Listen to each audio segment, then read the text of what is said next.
दौसा में भीषण सड़क हादसा, पिकअप और कंटेनर में भिड़ंत हो गई और इस हादसे में 11 लोगों की दर्दनाक मौत हो गई। मृतकों में 7 बच्चों सहित 3 महिलाएं शामिल हैं। खाटू श्याम जी से वापस लौटते समय यह हादसा हुआ। पिकअप सवार सभी लोग उत्तर प्रदेश के निवासी हैं। हादसे में 20 से अधिक लोग घायल हो गए। 9 घायलों को जयपुर रेफर किया गया है। तो दौसा में भीषण सड़क हादसा हो गया, जहां पिकअप और कंटेनर की टक्कर हो गई और इस हादसे में 11 लोगों की दर्दनाक मौत हो गई। मृतकों में 7 बच्चों सहित 3 महिलाएं शामिल है। वहीं 9 लोगों को जयपुर रेफर किया गया, जहां उनका इलाज जारी है। कुछ लोग घायल हैं, उनका दौसा जिला अस्पताल में इलाज कराया जा रहा है। इतना भीषण सड़क हादसा था जिसमें 11 लोगों की मौत हो गई और 20 लोग इसमें घायल हो गए हैं। खाटू श्याम जी से दर्शन करके वापस लौटते समय ये हादसा हुआ और सभी लोग उत्तर प्रदेश के निवासी हैं और इस हादसे में 11 लोग। जो पता चल रहा है कि खाटू श्याम का दर्शन करके लोग आ रहे थे, तो मनोहरपुर हाईवे पर एक एक्सीडेंट हुआ है, जिसमें अभी तक जो डेटा आ रहा है उसमें 10 लोग हैं जिनकी मृत्यु हुई है और बाकी जो लोग हैं उनको SMS हॉस्पिटल रेफर किया गया। कुछ लोग, जैसा कि अभी SP साहब ने भी ब्रीफ करा, खाटू से UP की तरफ जा रहे थे, जिसमें एक ट्रेलर और जो पैसेंजर व्हीकल था उसके बीच में एक्सीडेंट हुआ था। अभी तक जो इनिशियल रिपोर्ट आई है उसमें तकरीबन 10 बताई गई है। 3 का ट्रीटमेंट DS में चल रहा है और इसके अलावा जो है 9 लोगों को जयपुर के लिए रेफ़र किया गया। एमरजेंसी सर्विसेज प्रोवाइड की जा रही है और DH के अंदर भी हमारे संबंधित डॉक्टर्स और नर्सिंग स्टाफ जो है, जो 3 पेशेंट यहाँ पर एडमिट हैं, उनकी देखभाल कर रहा है। क्या कारण रहे, किस कारण से ये एक्सीडेंट हुआ, उसके डिटेल के लिए ऑडियो एनालिसिस तो होगा। मैं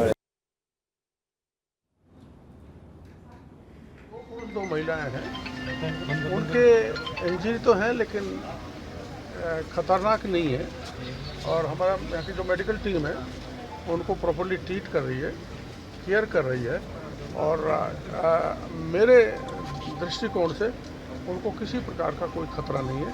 सारे पैरामीटर्स ठीक हैं, चाहे ब्लड प्रेशर हो, चाहे पल्स रेट हो, चाहे रेस्पिरेटरी रेट हो, सब एकदम सही है और हमारे डॉक्टर केयर कर ही रहे हैं। CM साहब को मेरे को पता लग गया था, मैं रवाना हो गया था, तो बीच में मुख्यमंत्री जी का भी फ़ोन आया था, तो यहाँ मैं आ ही रहा था, उन्होंने कहा एक बार जाओ, तो यहाँ से 10 लोग शायद रेफर।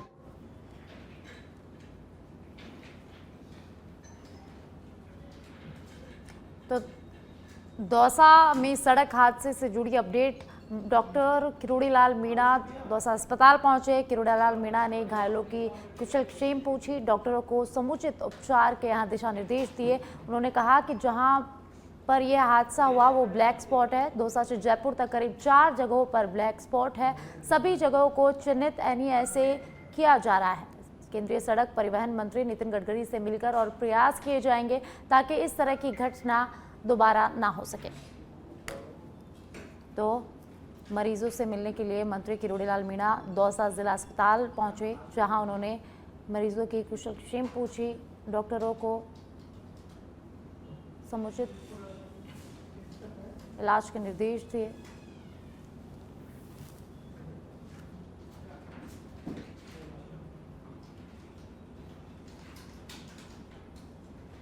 तो दौसा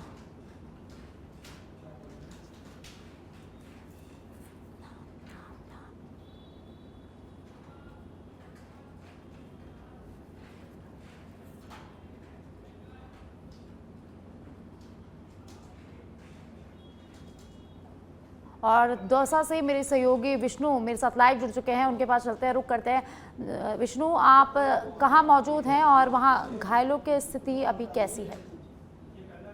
इसमें लो, नहीं इस पे लो, इसमें जो बात हो रही है ऑडियो इस पे लो।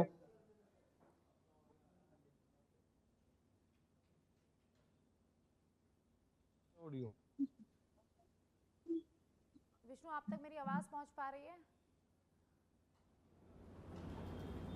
तो जयपुर से कुणाल का रुख कर लेते हैं। कुणाल, आप SMS में मौजूद हैं, अभी घायलों की स्थिति क्या कुछ कैसी बनी हुई है?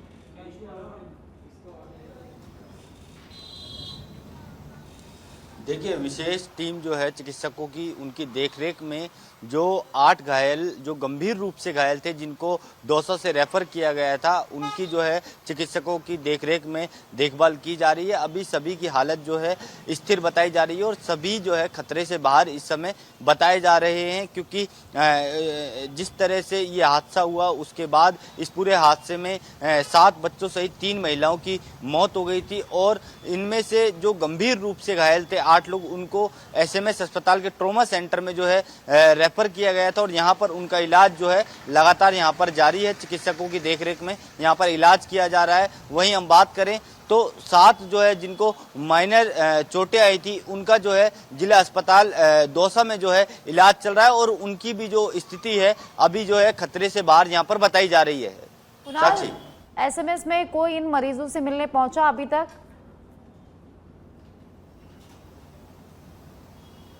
तो देखिए, अभी कुछ स्थानीय नेता यहाँ पर पहुंचे हैं। उन्होंने जो है पूरी घटना है उसके बारे में यहाँ पर जानकारी ली, क्योंकि यहाँ पर जो गंभीर रूप से घायल हैं उनके परिजनों का भी जो पहुंचने का सिलसिला है लगातार यहाँ पर जारी है, क्योंकि जिस तरह से दर्दनाक हादसा और कह सकते हैं बड़ा हादसा हुआ, जिसमें 10 लोगों की मौत की खबर जो है अब तक सामने आ रही है, जिसमें 7 जो है बच्चे हैं।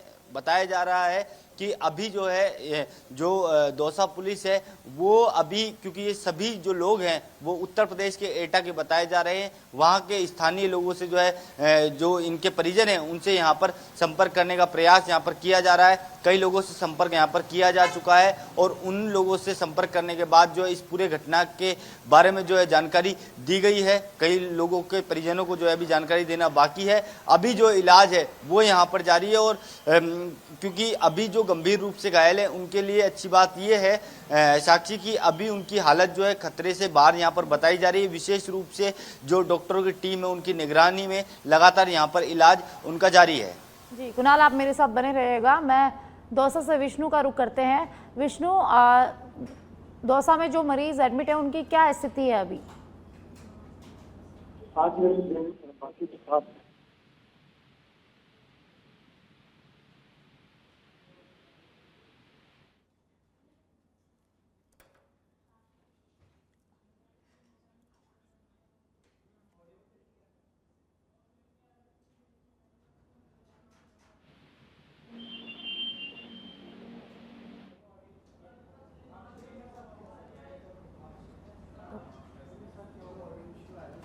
कुणाल, डॉक्टर्स का क्या कहना है एसएमएस में मरीजों को लेकर? देखिए, आपको बताएं कि डॉक्टरों की जो टीम है, क्योंकि जिस तरह से रेफ़र किया गया था इन लोगों को, उनकी जो है देखरेख अभी डॉक्टरों का यही कहना है कि अभी जो सभी की हालत है वो यहाँ पर स्थिर बताई जा रही है। और दौसा की अगर हम बात करें तो दौसा में जिस तरह से जो माइनर चोटें जिन लोगों को आई थी उनको जो है दौसा के जिला अस्पताल में जो है रेफ़र किया गया था और इन 7 लोगों को दौसा के जिला अस्पताल में रेफ़र किया गया था और 8 लोग जो गंभीर रूप से इस दुर्घटना में गंभीर रूप से घायल हो गए थे, उनका जो इलाज है वो एसएमएस के ट्रॉमा सेंटर में लगातार जारी है और अभी सभी की जो हालत है वो स्थिर बताई जा रही है। साक्षी, बता दें कि जिस तरह से ये बताया जा रहा है कि कैंटर में बैठकर जो है ये एटा के सभी जो लोग हैं वो बताए जा रहे हैं, जो करीब हम बात करें तो तड़के 3:30 बजे जो है ये हादसा होता है और हादसा इतना भीषण होता है कि मौके पर ही जो 10 लोग हैं वो मौके पर ही दम तोड़ देते हैं। और क्योंकि बताया जा रहा है, जानकारी है कि ये जो हाईवे है यहाँ पर 3 से 4 जो हॉट स्पॉट है जहाँ पर दुर्घटनाएं होती हैं और पिछले दिनों भी देखी गई है कि यहाँ पर दुर्घटना होती है। तो कह सकते हैं कि अब इस पूरे मामले को लेकर जब किरोड़ीलाल मीणा जो वहाँ पर पहुँचे हैं और उन्होंने भी इस चीज़ का वहाँ पर साफ तौर पर जिक्र किया है कि कुछ जो हॉट स्पॉट हैं जहाँ पर हादसे होते हैं उनके बारे में जो है जो सड़क मंत्री हैं नितिन गडकरी, उनसे जो है मुलाकात करके इनके बारे में जो है ताकि समाधान निकाला जाएगा ताकि भविष्य में इस तरह के कोई हादसे ना हो। कुणाल, एकजुट रहने का ये टाइम है, क्योंकि ये जो सभी निवासी हैं सभी उत्तर प्रदेश के हैं, यहाँ उनके कोई जान पहचान वाले हों ना हो, लेकिन ये जो समय है का एकजुट रहने का समय है। तो प्रशासन किस तरह से यूपी के प्रशासन से संपर्क करने की कोशिश कर रहा है?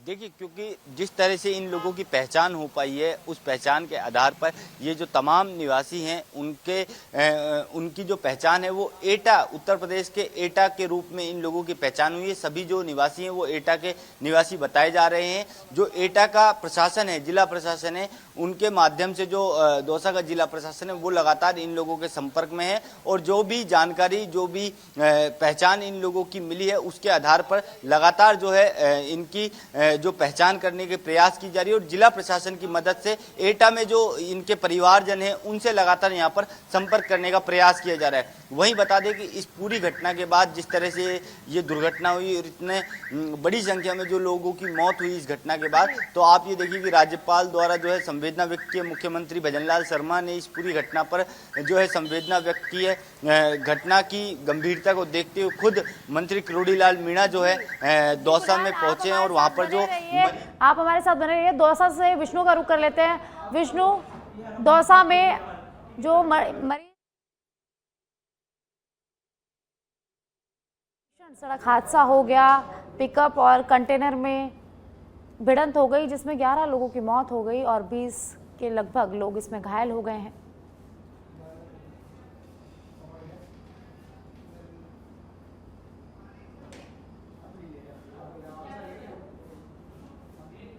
तीन लोग हैं, ठीक है, दौसा जिला अस्पताल में इलाज जारी है। और कृषि मंत्री डॉक्टर किरोड़ीलाल मीणा दौसा जिला अस्पताल पहुंचे और जो कुशल घायल है उनसे उनकी जानकारी ली। खुद डॉक्टर किरोड़ीलाल मीणा ने खुद उनका जांच की है और खुद उन्होंने देखा है, और उनके बाद में जो डॉक्टर यहाँ के उनको उच्च स्तरीय जो इलाज है उसके निर्देश दिए हैं। साथ में महुआ के विधायक राजेंद्र मीणा पहुंचे हैं, दौसा विधायक दीनदयाल दरावी में पहुंचे हैं, और यहाँ हॉस्पिटल में जो डॉक्टर की टीम उनके इलाज में लगी हुई है। और पुलिस 3 थानों की पुलिस यहाँ मौजूद है। सदर थाना, दौसा कोतवाली सदर थाना पुलिस भी यहाँ मौके पर मौजूद है। और यहाँ जो उनके घायल है उनकी जो शिनाख्त की जा रही है कि भाई ये कौन कहाँ के लोग हैं, इनके क्या क्या नाम है। हालांकि जो 10 लोगों की जो डेड बॉडी है मेरे पीछे जो मोर्चरी में यहाँ रखे हुए, मरने वाले में जो 7 तो बच्चे हैं और 4 महिला हैं। इसमें एक महिला की इलाज के दौरान ये पर पहुंचते वहाँ उनकी मौत हो गई है। तो देखने वाली बात है कि जो सभी परिवार एक ही परिवार के लोग हैं। ये 2 पिकअप में जा रहे थे और जो एक आगे वाली पिकअप बाहर आगे निकल गई थी। पीछे वाली पिकअप जो बाती के पास एक ट्रेलर था उसमें जाके भिड़ंत हो गई, और जिसके चलते ये हादसा पेश आया है। और कहीं ना कहीं देखो इसमें बड़ी बात ये है कि जो छोटे बच्चे हैं वो करीब 10 से 12 साल के जो बच्चे हैं, नीचे के वो बच्चे हैं, और जो 3 महिलाएं हैं वो हैं। इन 10 तो जो इसमें मरे हैं, जो 7 बच्चे और 3 महिला मरे, उन डेड बॉडी जो दौसा जिला अस्पताल के मोर्चे में रखी हुई है। और ये सब जो पहले खाटू श्याम जी और सालासर बालाजी के मंदिर दर्शन कर लौट रहे थे, और सुबह आज करीब 4 बजे ये हादसा पेश आया है। जी बहुत बहुत धन्यवाद विष्णु, बहुत बहुत धन्यवाद कुणाल आपका जानकारी साझा करने के लिए।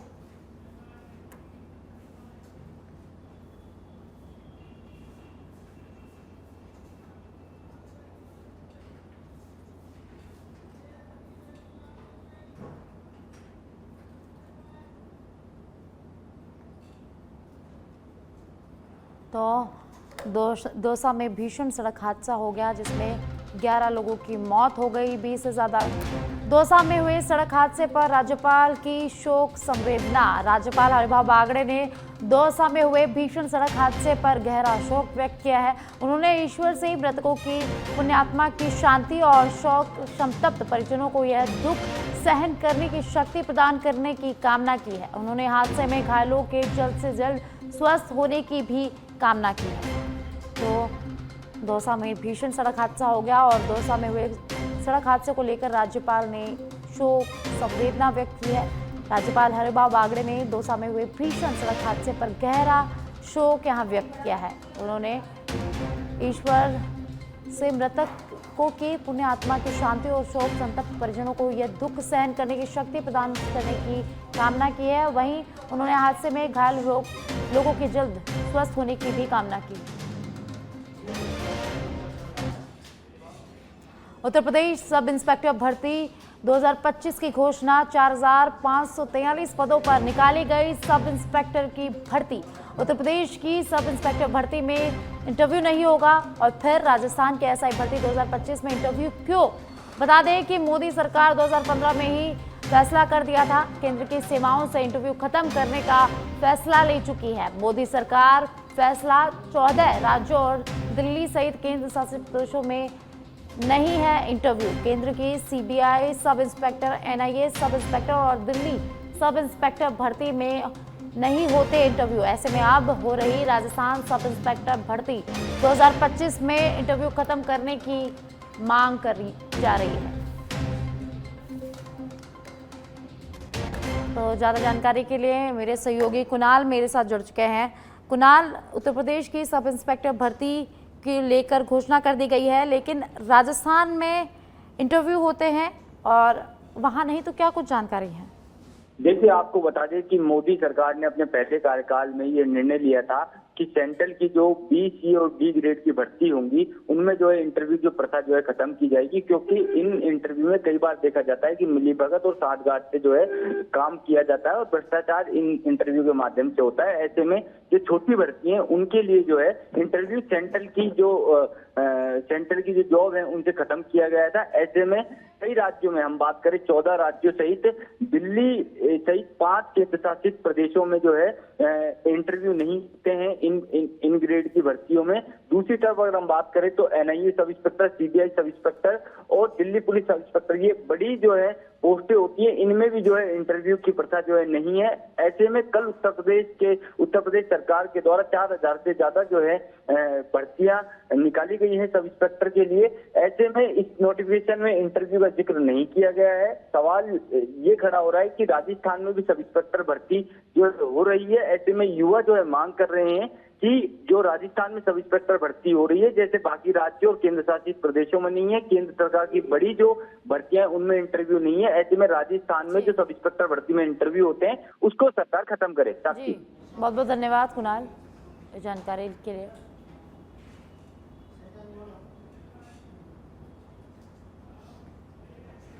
मुख्यमंत्री भुजलाल शर्मा के आज के प्रस्तावित कार्यक्रम दोपहर 12 बजे से 2 बजे के बीच मुख्यमंत्री कार्यालय में समीक्षा बैठक। जल संसाधन, आईजीएनपी एवं सीएडी विभाग की वित्तीय वर्ष 2024-25 की लंबित बजट घोषणाओं, 2025-26 की कैटेगरी सी की लंबित बजट घोषणाओं सहित मुख्यमंत्री द्वारा विभिन्न बैठकों में प्रदत्त निर्देशों के क्रियान्वयन की समीक्षा बैठक होगी।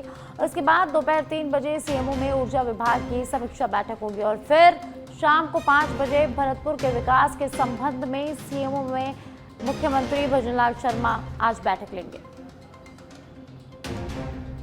तो आज मुख्यमंत्री भुजलाल शर्मा बैक टू बैक बैठकें लेंगे।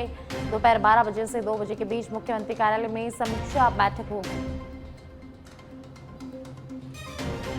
जल संसाधन, आईजीएनपी एवं सीएडी विभाग की बैठक, 2024-25 की लंबित बजट घोषणाओं सहित 2025-26 की कैटेगरी सी की लंबित बजट घोषणाओं को लेकर समीक्षा बैठक होगी। राकेश दादीज की exclusive report. DGP Rajeev Kumar Sharma की सुबह 11 बजे से 2:30 बजे तक होने वाली वीसी में एक खास रहेगा।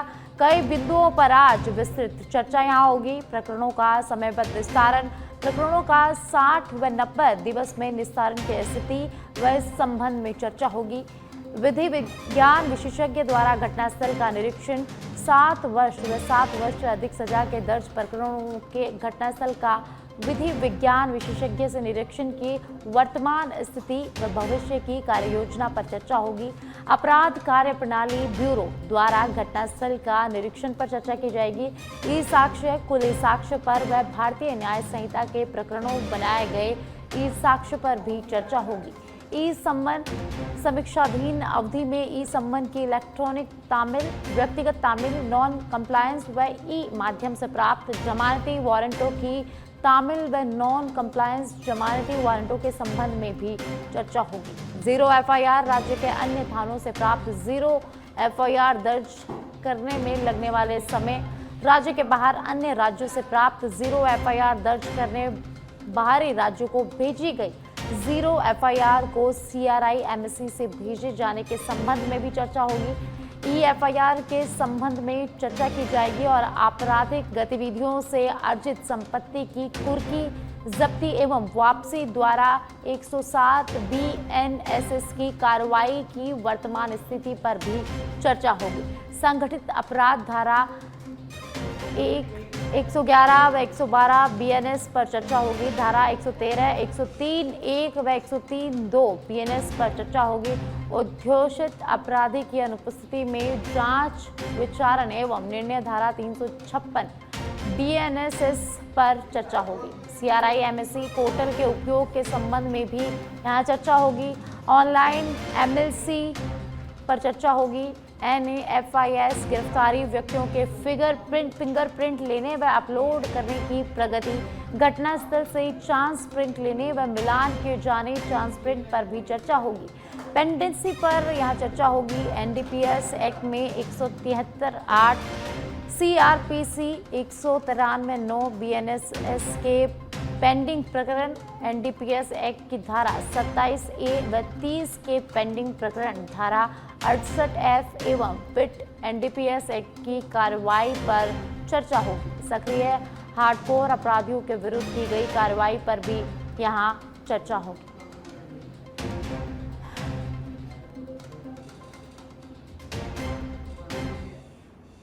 और अब जयपुर से खबर है। राजधानी में तय समय के बाद भी ठेकों पर शराब बिक रही है। डीजीपी राजीव कुमार शर्मा ने सख्त एक्शन लेने की बात कही है। शराब ठेके पर तय समय के बाद लोगों की भीड़ देखी गई और DGP Jaipur police commissioner Biju George Joseph मामले में एक्शन लेंगे। पूर्व की तरह फिर एक बार डिकॉय करवाकर हालातों को काबू में करेंगे।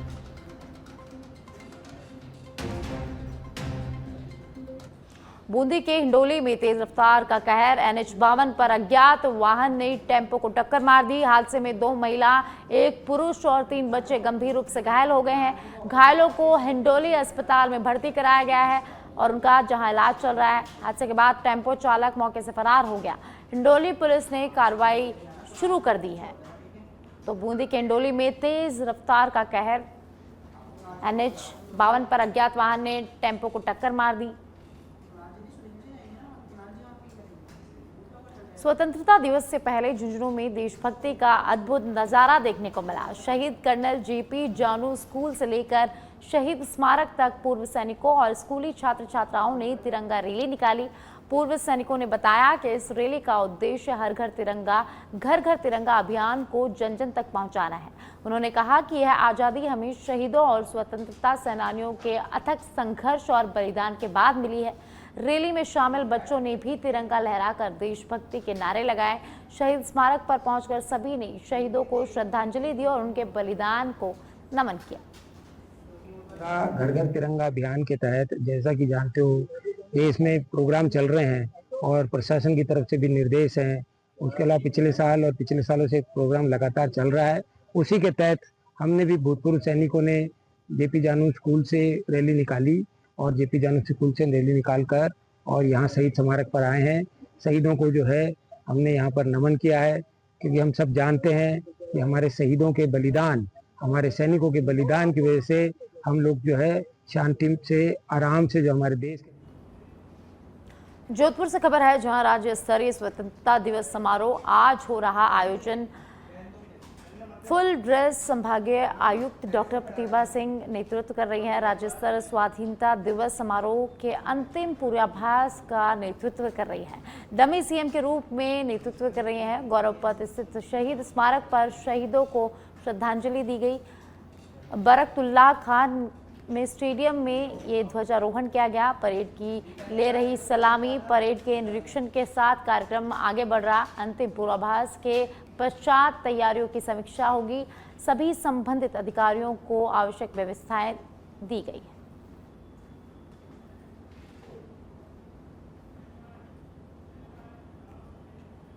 और इसी बीच बीकानेर के गजनेर से बड़ी खबर सामने आ रही है, जहां नहर में डूबने से 3 युवकों की मौत हो गई। 2 के शव पुलिस ने निकाल लिए नहर से बाहर और 1 युवक के शव की फिलहाल तलाश लगातार जारी है। गजनेर थाना क्षेत्र के कोडमदेसर नहर के पास जूते मिले। 2 बाइक और मोबाइल, तीनों युवकों के नहर में गिरने की आशंका को लेकर सर्च शुरू किया गया। नहर में तलाश के दौरान 2 युवकों के शव मिले। तीसरे युवक के शव की नहर में लगातार तलाश की जा रही है। और ज्यादा जानकारी के लिए सुरेंद्र मेरे सहयोगी मेरे साथ जुड़ गए हैं, जानकारी उनसे लेते हैं। सुरेंद्र, गजनेर में 3 युवकों की नहर में डूबने से मौत हो गई, क्या कुछ अपडेट है? जी साक्षी, देखिए गजनेर थाना क्षेत्र के कोडमदेशन नहर में दर्दनाक हादसा सामने है, जहां पर नहर में डूबने से 3 युवकों की मौत हो गई। पुलिस ने सर्च अभियान चलाकर 2 शवों को एक साथ निकाल लिया। वहीं देर रात को सर्चिंग के दौरान एक तीसरे युवक का भी शव है वो पुलिस को मिल गया है। जानकारी के अनुसार नहर किनारे 3 युवकों के जूते, 2 मोबाइल और एक मोटरसाइकिल खड़ी मिली थी। इससे अंदेशा लगाया था कि तीनों युवक नहर में डूब गए, जिसके बाद सर्च अभियान चलाया तो 2 युवकों को एक साथ शव मिल गए। वहीं देर रात को तलाशी के दौरान तीसरे युवक का ही शव मिल गया। पुलिस से मिली जानकारी के अनुसार तीनों युवक है वो बीकानेर शहर के रहने वाले हैं और अंदेशा ये लगाया जा रहा है कि तीनों युवक नहर में नहाने के लिए उतरे हों और एक दूसरे को बचाने के चक्कर में तीनों डूब गए। फिलहाल पुलिस ने परिजनों को सूचना दे दी है और आगे की कार्रवाई की जा रही है। जी, बहुत बहुत धन्यवाद सुरेंद्र जानकारी के लिए।